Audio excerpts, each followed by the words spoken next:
SBC Aktualno, podcast kluba slovenskih podjetnikov. Lepo pozdravljeni v novem SBC-jevem aktualnem podcastu. Slovenska vlada Roberta Goloba je v teh dneh, ne bom rekel praznovala, ampak obeležila 3 leta delovanja. Stopili so pred kamere vsi 3 predsedniki oziroma 2 predsednika in predsednica stranke, ki našo državo vodijo torej v zadnjih 3 letih. Pa smo poslušali, kje smo in kam gremo in da je Slovenija na pravi poti ter da so temelji postavljeni. Ker pa smo zdaj pred počitnicami in bomo vsi verjetno te skrbi odložili, svet pa žal ne deluje tako, sta z nami v studiu, oziroma sta z mano v studiu danes Marko Bitenc, en lep pozdrav, živijo. Pozdrav. In pa Igor Akrapovič, en lep pozdrav. Ja, pozdravljen. Oba sta tudi v upravnem odboru SBC, kluba slovenskih podjetnikov, kjer se prav z razmerami doma in po svetu tudi ves čas ukvarjamo.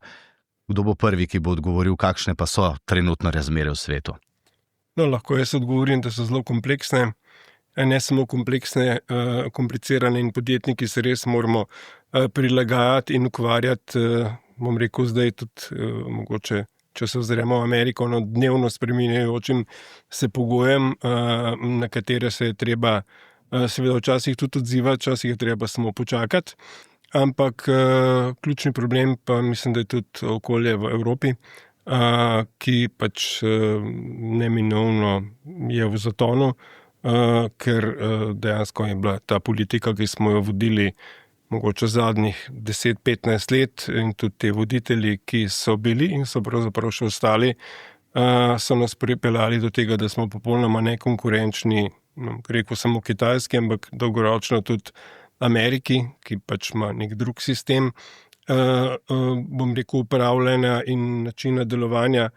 Tako da se bojim, da dolgoročno bo mogla Evropa zelo spremeniti svoj pogled.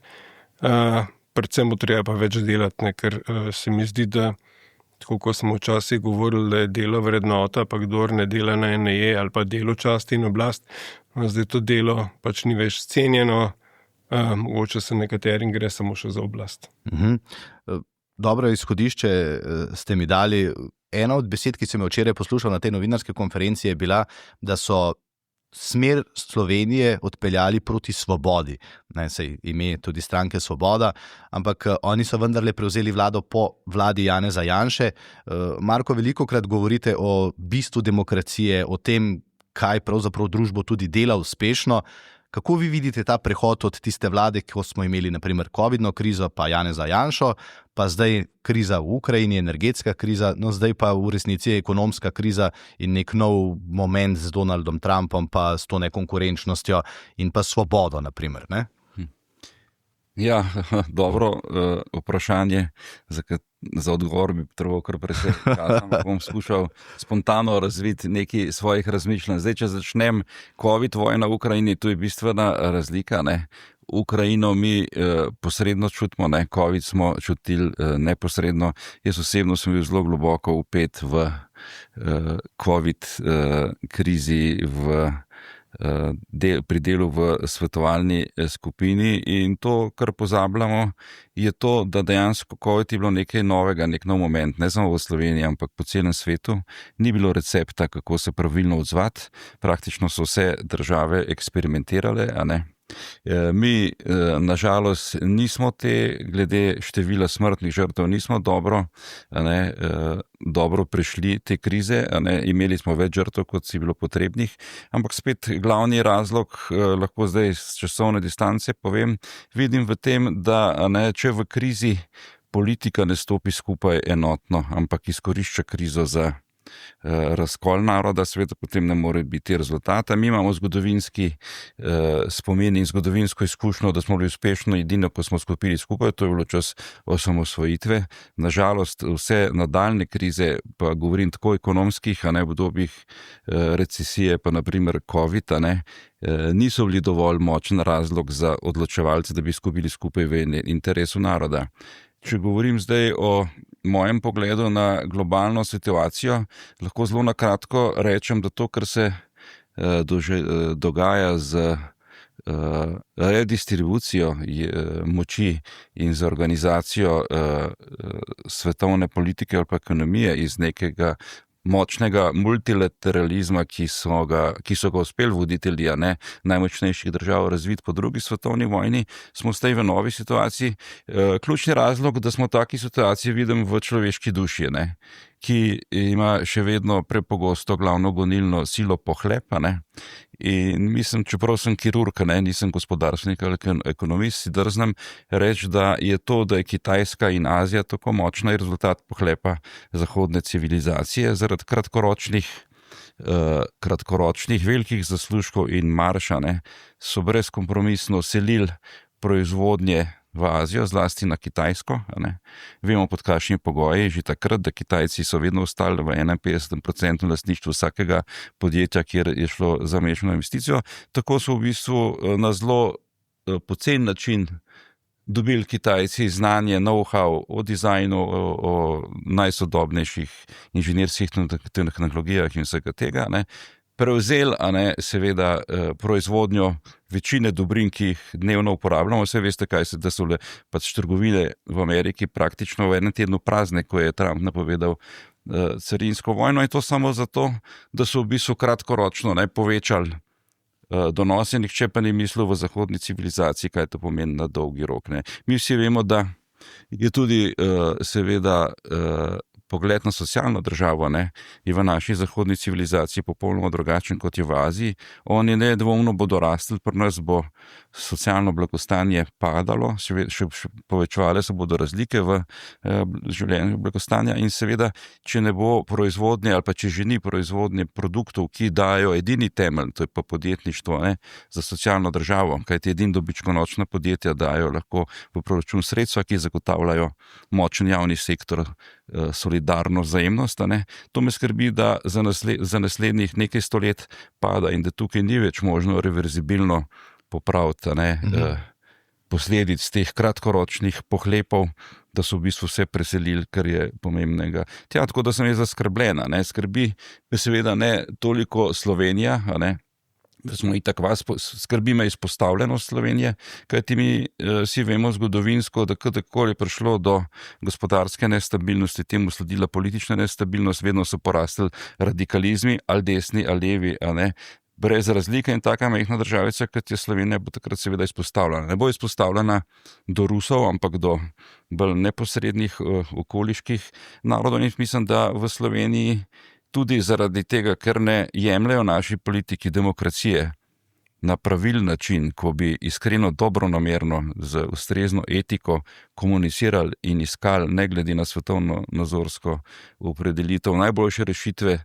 srednje in dolgoročne za narod. Mi nimamo nobene strategije, kaj se bo zgodilo, če bo prišlo do tega, Bog ne daj, da je prišlo do tega, da bo zaradi padanja blagostanja v naših regijah prišlo postopno do nemirov. Jaz, kaj gledam zdaj, rečemo zgodovinske filme, rečemo v obdobju pred Prvo svetovno vojno, med obima vojnama, jaz vidim zelo veliko paralel in tudi, če gledate dokumentarne filme, tudi pred Drugo svetovno vojno se nihče ni v resnici zavedal resnosti situacije. Tudi danes se nihče, mogoče razen baltskih držav, pa Fincev, pa Švedov, ne zaveda resnosti situacije. Pa ne govorim avtomatično, da nas bo Rusija napadla, ampak splošen nemir bo zrastel in mi bomo popolnoma nepripravljeni. In če gledam še naprej, prav ta odraz pomankanja dojemanja, da je demokracija izmed vseh slabih družbenih ureditev najboljša, ob pogoju seveda, da imajo različno svetovno nazorsko opredeljeni liderji ustrezen odnos v komuniciranju, je razlog za to, da smo mi iz 90-ih let, ko smo bili prva najbolj razvita država, srednjeevropska, tranzicijska, smo zdaj na repu po vseh elementih, in kar je mogoče še najbolj nevarno je to, seveda, da ko sem razmišljal o rezultatih ankete, ki jih izvaja Mediana, da so vsi Slovenci zadovoljni in da so optimisti za naprej, seveda, ker niso objektivno servisirani za resnostjo situacije in jim ciljano dopuščajo ali pa sploh zagotavljajo življenje v neki iluziji naprej, in mislim, da je to zelo dramatično. In ne glede to, da imamo zdaj svobodo, je svoboda edino v imenu,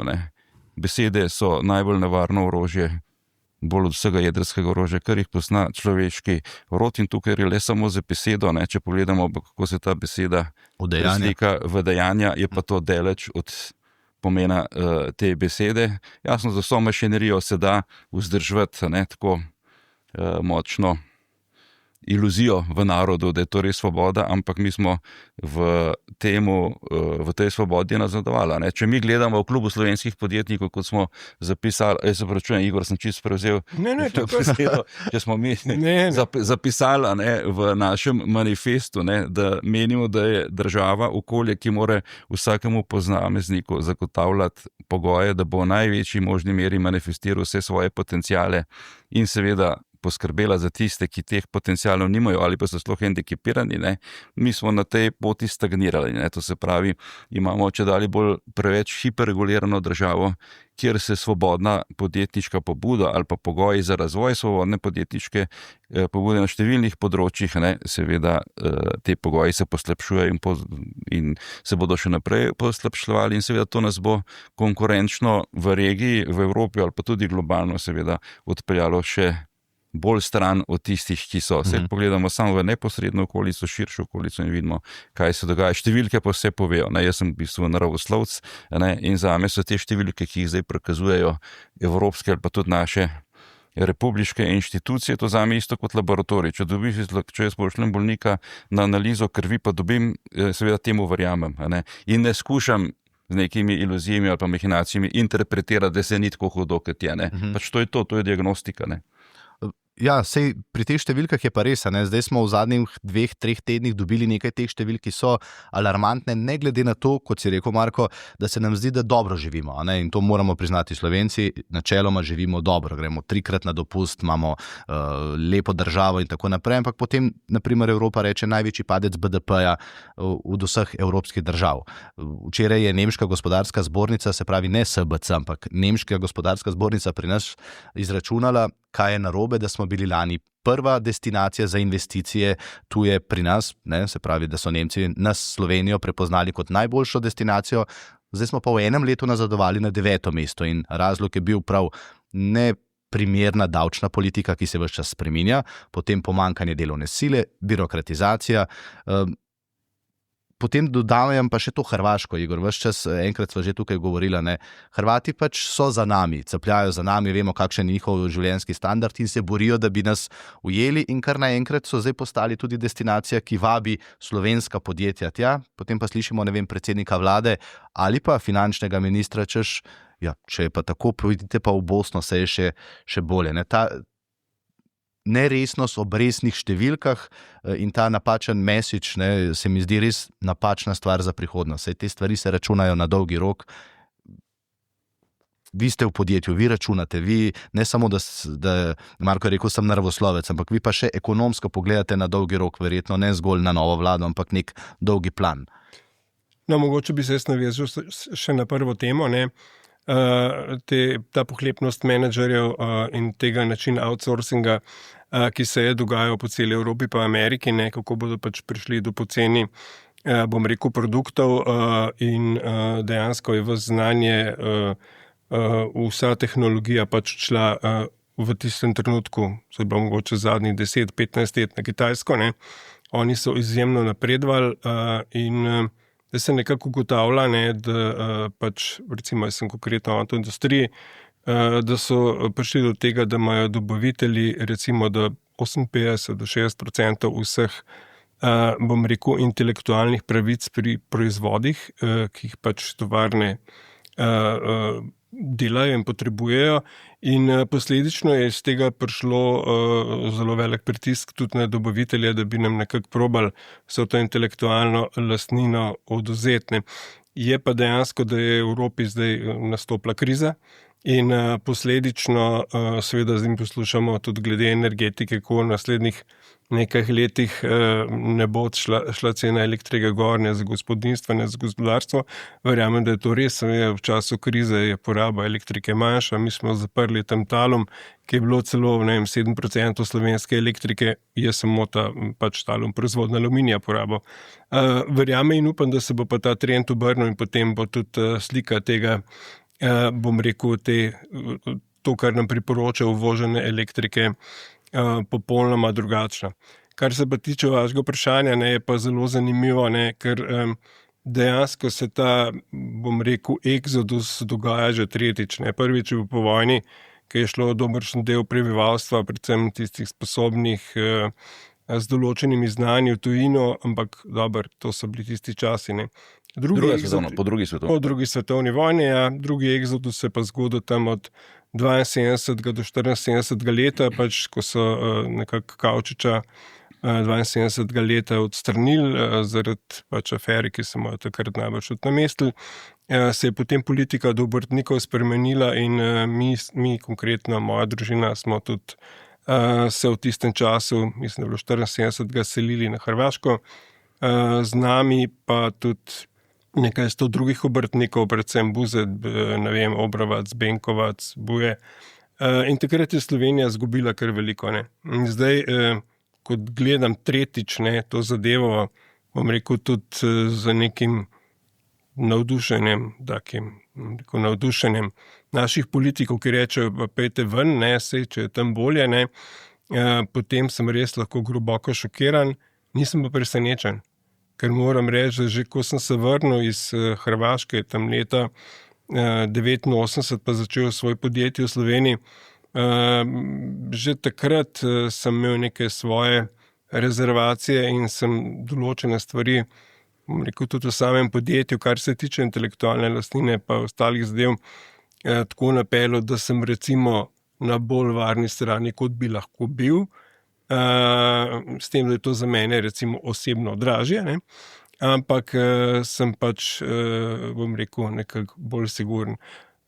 Je pa res, ne, da če se bo ta politika še nadaljevala na ta način, se bomo vsi nekako pač vzeli malo časa za premislek in se potem tudi potencialno odselili, ker ni težava plačevati davke, pa tudi visoke davke plačevati ni, če vemo, zakaj jih plačujemo. Ne.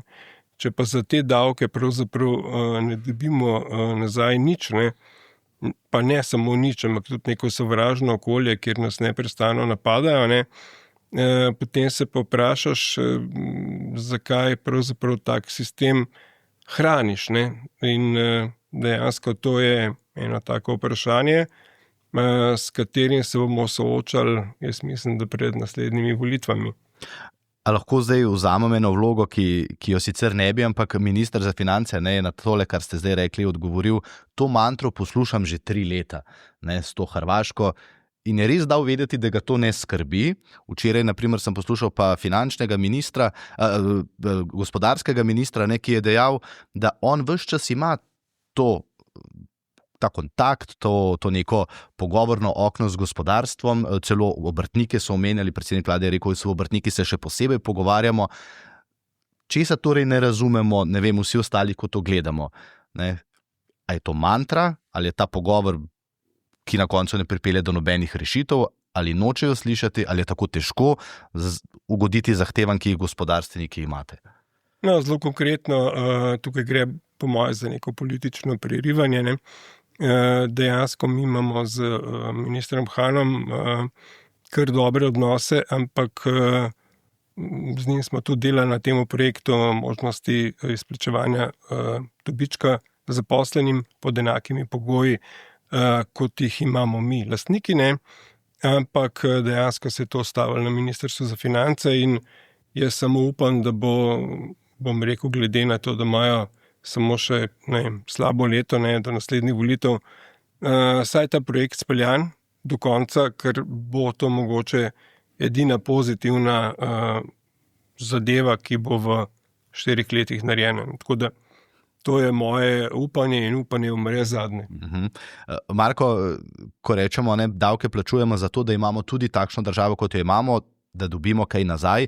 Včeraj je bilo velikokrat slišati na tej novinarski konferenci po 3 letih dela vlade, da v resnici ta Slovenija ima neko socialno državo, ki jo druge države ne poznajo in da skrbi, da tudi tisti, ki si ne morejo vsega privoščiti ali pa si načeloma ne bi mogli, dobijo tisto, kar socialna država ponuja. Moje vprašanje seveda je, ko govorimo o čakalnih vrstah, vidimo, da imamo hud problem. Ko govorimo o šolstvu, vidimo, da imamo hud problem, ker je premalo učiteljev. Ko govorimo o, agilnosti nekaterih javnih uradov, imamo tudi hud problem. Po drugi strani se pa sprašujemo, kako dolgo bomo pa lahko vse to, kar že zdaj imamo, še plačevali. Ali se motim? No, to je spet zelo dobro vprašanje. Ne? In glih prej smo začeli pogovarjati, sem z vama delil svoje občutke na svečanosti v podelitvi lansko leto Zoisovih nagrad, kjer v bistvu res lahko zelo tako poveš. Jaz sam za sebe sem mislil, kaj delam sploh celo življenje, ko sem gledal tiste res ekscelentne znanstvenike, s čim vse se ukvarjajo in kaj vse dosegajo. In seveda sem tudi poslušal potem pozdravni govor predsednika vlade in v resnici so skoraj podvojili obseg proračunskih sredstev za znanstveno-raziskovalno delo. In potem jasno, ko sem šel domov in tudi do danes stalno razmišljam, in tudi na področju zdravstva je enako. Na področju zdravstva smo v bistvu v zadnjih 10 letih iz 3 milijard prišli na 6 milijard solidarno zbranih sredstev za zdravstvene storitve. To se pravi, in tudi če pogledamo, koliko so povečali sredstva za izobraževanje, za šolstvo, to so impozantni indeksi, impozantne številke. Potem se sprašuješ, kje se zatika, da niso zelo srečni niti raziskovalci, naši najvrhunski znanstveniki, niti umetniki, niti kulturniki. Vemo, da ta referendum je bil tudi povzročen jasno zaradi politične meljene moči, ampak tudi v bistvu vrhunski umetniki, vsaj kar jih jaz poznam, zelo malo je tistih, ki lahko zelo dobro živijo. In ko se v bistvu te podatke, koliko dejansko iz davkoplačevalskih sredstev namenjamo za te storitve, se potem v bistvu sprašuješ, zakaj ta denar ne pride do tistih posameznikov, ki so pa res zaslužni, ali zaradi tvojih genetsko pogojeno prirojenih talentov, da to lahko delajo, ali za svoje marljivosti, zaradi predanosti delu. Jasno, en znanstvenik, nobeno znanstveniku, ki tam dobil pač Zoisovo nagrado, sem prepričan, da ni v službi od 7 do 2, ampak je to njegov način življenja. Plačanje pa po zakonu o plačah javnih uslužbencev, ki vemo, kakšni so. To se pravi, če primerjam zdaj ta velika sredstva ali pa naš program Moja Slovenija, ki ga pripravljamo v Klubu slovenskih podjetnikov, je ključni razlog v tem, da si mi želimo opolnomočiti opravilno sposobnega posameznika, da bo v čim večji meri on upravljal z neto zaslužkom, ki ga zasluži, in bo država pobrala res tisto nujno, kar rabi za ta servis. To se pravi, manjka, kako bi spravili te res velika proračun. Vemo, da imamo rekordne proračunske odhodke, mislim, da so 17 milijard, kako bi spravili res ta finančna sredstva v neto zaslužek, v žepe posameznikov, ki res s svojim načinom življenja posvečajo vso svojo energijo razvoju našega naroda. In tega ni. Saj je bila ta reforma plačnega sistema izvedena, ampak sami vidite, koliko novih frustracij so spet zgradili s tem plačnim sistemom, ampak ključen moment je to, da razlika med nami, rečemo, ali pa jedrnimi državami Evropske unije je, da pri nas še vedno želi država poskrbeti tudi za vse javne družbeno pomembne dejavnosti, čemur ni tako v tistih najbogatejših evropskih državah. In to se spominjam časa, ko sem jaz kot predsednik Zdravniške zbornice hodil na inštruktaže pred SOP-om Evropsko unijo, in smo imeli razne inštrukcije, kako regulirati samostojne poklice, seveda, ki niso samo zdravnik, tudi arhitekt, tudi inženir, odvetnik, notar. In to ne bom nikoli pozabil, ker sem vprašal nemško predsednico inženirske zbornice, ali mislim, da je bila inženirske zbornice, kako se po Nemčiji odločate, kdaj boste eno pomembno družbeno dejavnost dali v izvajanje na podjetniški način zasebnikov, ali pa boste ustanovili državno financirano agencijo. Odgovoril mi je, da če najdejo samo enega Nemca, ki je pripravljen tvegati svoje premoženje, svoj čas in vse, da bo pomembno tako dejavnost izvajal kot zasebnik, niti pomišljajo, pomislijo, ne, da bi financirali zmogljivosti v okviru državne inštitucije. Tako da mi smo pa izrazito zdaj postali družba, kjer želimo spet razvijati nek sistem, ki smo ga že imeli, ne, da bo za vse država poskrbela. Pa vprašanje, ali to lahko naredimo na produktiven način ali ne. Ne.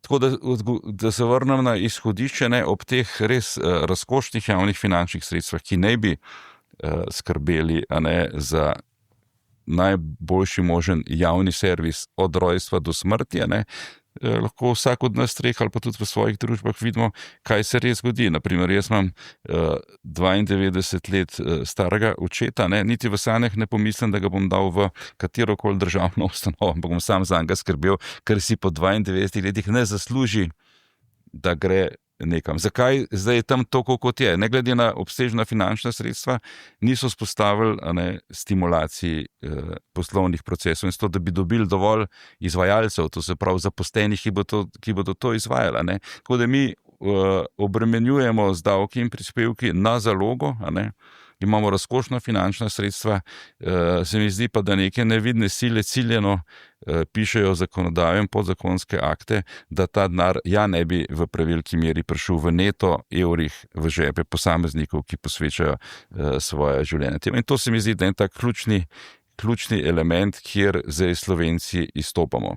Drug moment je tudi ta, da seveda mi plačujemo visoke davke, ampak če naprimer zboli slovenski otrok ali pa zavarovana oseba za neredko boleznijo, ki potrebuje zdravljenje v znesku nekaj milijonov evrov, seveda ne dobi tega financiranja od nas solidarne javne zdravstvene blagajne, ampak dobrodelno zbiramo sredstva. Seveda to je zelo lepo, da zberemo, ampak ob našem bruto družbenem proizvodu na glavo prebivalca in ob 6 milijardah na računu za vsako leto, ki jih niti ne porabijo do konca, se mi zdi to diagnostika naše solidarnosti.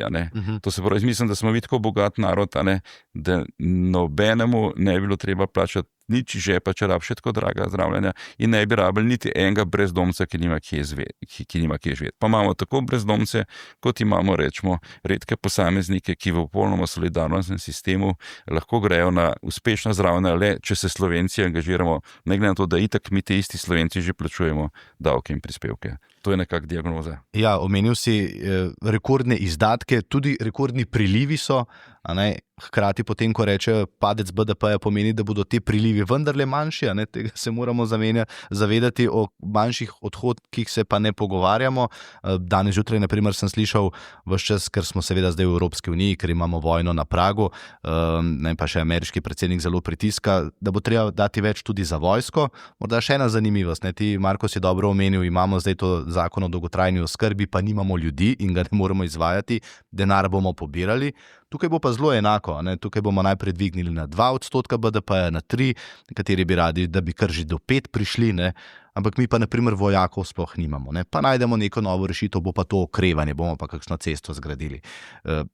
Igor, kot gospodarstvenik, kako se ti loti stvari, ko veš, da se bo nekaj zgodilo v prihodnosti in če bi to preslikal na politike, ki reče, ok, se imamo še 1 leto do konca, pa lahko obljubimo ali pa zapišemo karkoli, ampak enkrat ta račun pride, Ja, jaz sem globoko prepričan, da je v Sloveniji največji problem negativna selekcija in da dejansko vsi naši najboljši kadri, ki jih izšolamo, recimo konkretno za enega doktorja, kolikor jaz vem, da zaključi študij, da naredi specializacijo, to državo stane mogoče 200,000 evrov, potem pa ta oseba odide v Avstrijo, v Nemčijo, in dejansko oni dobijo praktično zastonj odličen kader, ki smo ga mi šolali v Sloveniji.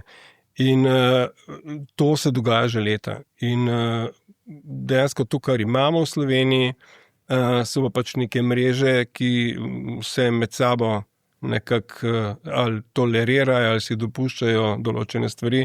In tako kot je že Marko omenil, pri tem proračunu, ki ga imamo, bi morale zadeve ustrezno delovati. Definitivno temu ni tako in jaz verjamem, da seveda ni prava pot to, da se vse spet spravlja pod državni okvir, da država vodi vse, ker vemo, da je država neefektivna. Po drugi strani pa si ne predstavljam, da bi v Švici imeli 20 ministrstev, tako kot jih imamo mi, pa 227 občin. Dejansko je pač ta aparat prevelik, preglomazen, nefunkcionalen in mi bi mogli v gospodarstvo, bom rekel, potegniti, ne vem, kaj je Pahor rekel, da jih je pol preveč v javnem sektorju, 25%, ne, ampak dejansko s tem se lahko več kot strinjamo. Te ljudi bi bilo treba predstaviti bom rekel, na drugo stran, na stran, kjer ljudje plačujemo v to javno blagajno, in potem bi bilo precej lažje. Ne. Zdaj, trenutno situacija je pa res zelo zaskrbljujoča. Jaz ne vem, kako bomo nadaljevali na ta način, ker kriza prihaja. Našim pač kolegom, podjetnikom se to že pozna. In bom rekel, da se tudi nič ne odvija tako, kot si želimo. Jaz sem konkretno sodeloval na tem projektu jedrska elektrarna in na koncu je to, ne vem, en dan pred referendumom vse skupaj padlo vodo zaradi pač meni dovolj dobro znanih razlogov. Ne. Tukaj se nič ne da narediti, kjer bi bila tudi privatna iniciativa, kjer bi bil nek nadzor, ampak je seveda za vse te ljudi bolj pomembno, da imajo samo oni nadzor in da pravzaprav odločajo, na kakšen način bomo mi dobivali ali energijo ali pa karkoli drugega, kar nujno potrebujemo. In energija je ena, bom rekel, ključnih stvari za Slovenijo. Če hočemo mi spet naše gospodarstvo dvigati, postaviti, rabimo stabilne vire, ne, in to, da bomo odvisni zdaj od uvoza, tako kot nam napovedujejo, to sigurno ni dobro, ker dolgoročno se bo pač Evropa mogla obrniti, verjamem, v 5-10 letih, ko pa bomo rabili energijo, se pravi elektriko, jo pa ne bomo imeli kaj dobiti, ker je pač ta zeleni prehod, tako kot so ga zapeljali Nemci, pa tudi, bom rekel, zdaj smo imeli zelo dober primer v Španiji, ne, ko poročajo o nekih nenavadnih vremenskih, ne vem, kakšnih pojavih, ne. Jaz pa lahko samo povem, da pač ni bilo osnovne frekvence, ki jo pač proizvajajo veliki, bom rekel, proizvajalci, kot so jedrska, hidro ali pa termoelektrarne, in zato, ker tega ni bilo, je začela elektrika nihati in tako so jih na koncu mogli Francozi odklopiti, ker drugače bi še cela Francija pa Belgija se sesula. Pač to so vse težave, ki se pojavljajo in se še bojo pojavljale v budućnosti zaradi tega napačno zapeljanega prehoda. Ampak to je samo eno izmed tem, ki bi jo mogli nasloviti v Evropi, ne samo v Sloveniji, v celi Evropi, da bi nekako najdli pot naprej. Po drugi strani pa lahko gledamo, da na Kitajskem 2 termoelektrarne na teden odprejo. Tako da zdaj ta atmosfera pa kroši okoli, ne? Naša usmeritev, ne, Evropejci proizvedemo 6% tega tako imenovanega CO2, ne, in če mi nehamo jutri delati, bodo to ostali nadoknadili najbrž v enem letu, tako da bi jaz tudi to politiko zelo premislil in preusmeril. Ja, mogoče za konec, Marko, v teh letih se nam je dvignila minimalna plača, pokojnina, včeraj sem slišal milijarde evrov za stanovanja, kot si sam rekel, ne, v bistvu v zdravstvo dajemo še enkrat več, kot smo dajali pred 10 leti, socialni transferi so morda nekoliko nižji, ker imamo rekordno število zaposlenih ljudi, ne, kar je vse dobro. Skratka, če pogledamo te številke, se nam zdi to vse dobro, ne, rečemo v redu, pozabljamo eno stvar, to je, da vsi mi prispevamo v to in da je morda ta glas sploh strani gospodarstva izjemno slabo slišan ali pa kar preslišan, ne, češ se, to je pa že vse logično, da prispevate. Zato mogoče čisto ob koncu eno vprašanje, ko gremo zdaj Slovenke in Slovenci na nek zaslužen dopust, če je, o čem naj premišljujemo, ne? Kaj je tista zahteva, ki jo vendarle lahko postavljamo, ker se mi zdi, da bolj, ko se sprašujemo, bolj, ko razmišljamo, morda ta razmislek pride tudi do koga, ki na koncu pa odloča, no? Ja, sej, po moje, kar vseh teh zadevah, ne, ki si jih ti danes odprl, z nama, ne, to se pravi, razmišljamo, ne, a res živimo v iluziji, a ne, ali je to res, ne? Jaz mislim, da živimo zaenkrat v iluziji, tako da glede na to, da nedvomno je recesija že prisotna, ne? Zdaj izgubljamo čas za pomembne reforme, ki jih lahko delaš samo v konjunkturi. Vprašanje, če bo kakšna velika konjunktura sploh v naslednjih 50 letih prišla. Ampak na dopustu, jaz mislim, da bi mogel vsak razmišljati o tem, o čemer mi razmišljamo kot podjetniki. Mi podjetniki smo lastniki podjetij, nismo direktori podjetij. In mi smo najbolj veseli, če lahko imamo zaposlene, zadovoljni ljudi. Zadovoljni so pa naši sodelavci, na prvem mestu zaradi odnosov, ki morajo biti prijateljski, ki morajo biti etični, ki morajo temeljiti na spoštovanju med ljudmi.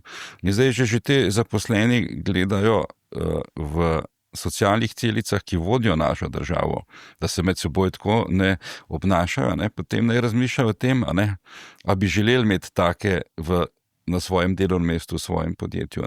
Potem ne razmišljajo o tem, ko so na dopustu, a bi rajš imeli v svojem žepu malo več evrov, da bi si lahko v teh 2 tednih malo več privoščili. Mi, podjetniki, si želimo, da bi si lahko privoščili čim več.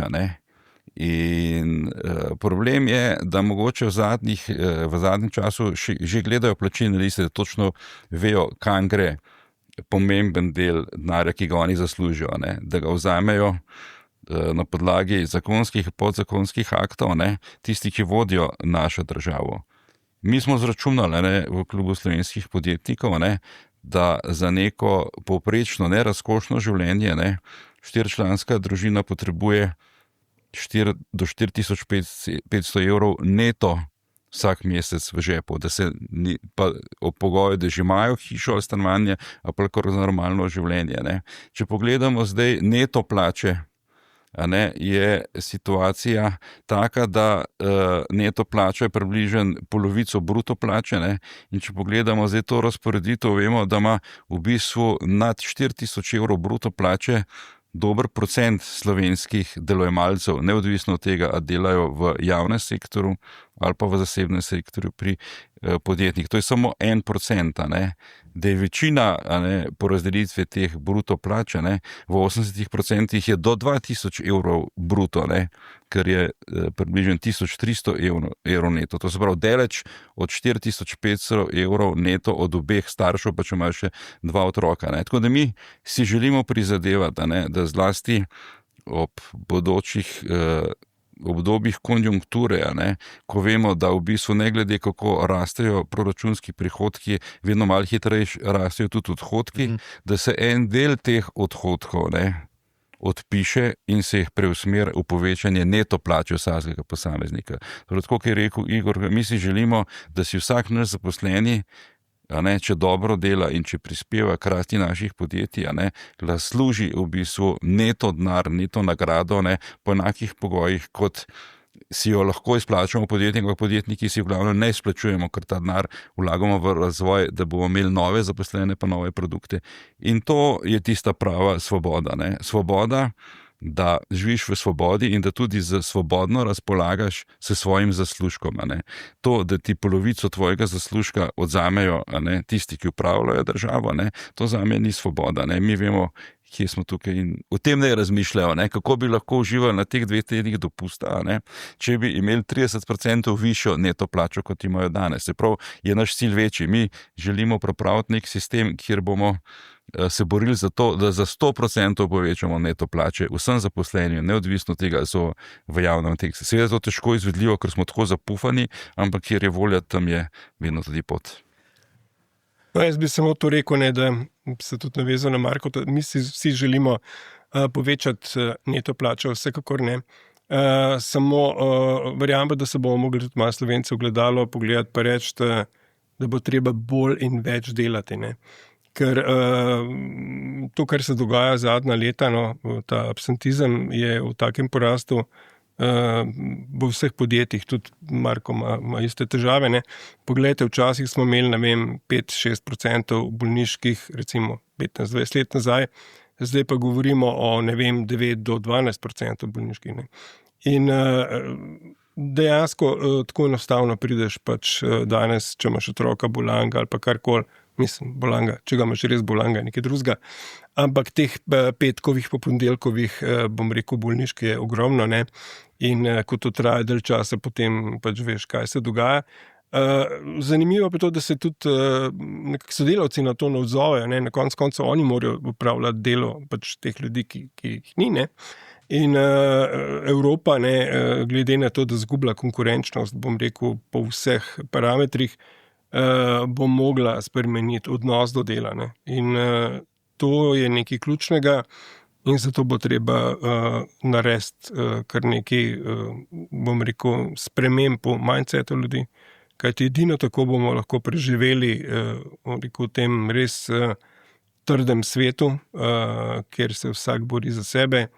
Za Slovenijo bi pa rekel, no, da se moramo res tudi v Evropi sami, ne, tudi za sebe začeti malo bolj postavljati, ne, in da se trenutno ukvarjamo tudi z nekimi problemi, ne vem, svetovnimi, ki niso mogoče čist naš fokus, ne. Res bi se mogli, bom rekel, zmeniti, kaj si mi želimo, in potem v tej smeri zapeljati državo. Kajti, če se bo še naprej, bom rekel, takole vodil vse skupaj in gospodarstvo in vse ostalo, se bojim, da nam prihodnost ne bo prav svetla. Se ugotavljamo že, da so nas dejansko že države sosedne prehitele ali pa nas še prehitevajo. Mi smo že želeli biti Švica in to bi načeloma, glede na našo geostrateško lego in tudi, bom rekel, prislovično delovno sposobnost naših ljudi lahko bili, ne, ampak ta, bom rekel, negativna selekcija pa nas je pripeljala v neko zelo nezavidljivo situacijo, iz katere bomo mogli skupaj na en način priti, ampak zato je treba imeti, bom rekel, neko trdno odločitev, potem morajo pa ljudje tudi to speljati, ne, kar pa ni enostavno. Hvala lepa za vajen čas, hvala lepa za vaše misli, vajene misli, tudi vaše v klubu slovenskih podjetnikov, ko pripravljate to program Moja Slovenija, tam se vidi, da je veliko razmisleka, a ne, zdi se mi pa včasih, da je ravno na strani politike le tega premalo, potem pa še manj akcije, ne, pa se mi zdi, da potem pa smo, kjer smo. Tako da hvala za obisk, pa verjamem, da bomo kakšen tak pogovor ponovili tam pred novim letom, da vidimo, kam gremo. Hvala. Vam pa hvala lepa, ker ste bili z nami, verjamem, da ste tako kot sam seveda užival in da ste dobili nekaj tistih razmišljanj, ki jih lahko imate ob koncu tedna ali pa na morju, kajti vsi si želimo, da bi živeli v Sloveniji, ki jo poznamo, samo da bi bila ta uspešna ne zgolj danes, ampak tudi v naprej, sploh ker imamo vsi naše otroke za nami, ki čakajo, da jim predamo dobro državo. Če je res tako, oziroma če bo tako, je pa odvisno predvsem od nas samih. Hvala, do naslednjič. SBC Aktualno, podcast kluba slovenskih podjetnikov.